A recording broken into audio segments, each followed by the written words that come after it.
influence him and to persuade him to get into action. So when you design, you sort of figure out, where in this diagram am I, and which are the techniques that I'm going to use to design.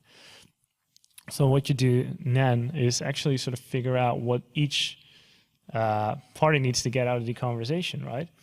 So if you look at, this is Aristotle, and he first identified the 3x structure. Like every story, movie, book, and also scene has a 3x structure where there's a premise and then there's a confrontation, and then we get to the resolution.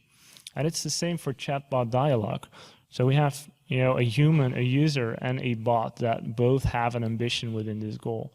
So, if I want to change the address, I need to know, what's the current address, what's the new address, confirm that again, and then verify that I'm dealing with the right users. So that's sort of what the bot needs to get out of there. Those are the parameters. These are the technical requirements to get to the end. But the user may have like an emotional need, right?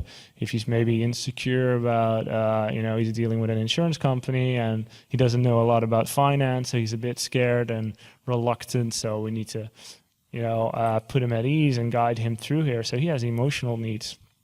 So you want to map this out and sort of see, okay, what does each party need to get out of the conversation? And then you just role play. That's the next step. So you do sample dialogues, you act out the conversation. Think of it as in terms of, improvisational theater, where you say to one person, okay, this is what you need to get out of it, this is what you need to get out of it, and just have that conversation. So you do that, and you sort of feel, how does that conversation flow? If it's too complex, like it's too long a conversation and you can't figure it out, that means that you don't even want to invest in this project and in this conversation. You just ignore it. If I need to go through 30 steps to get to that resolution, then it's impossible to do. So don't put any effort into your tech team into creating that conversation.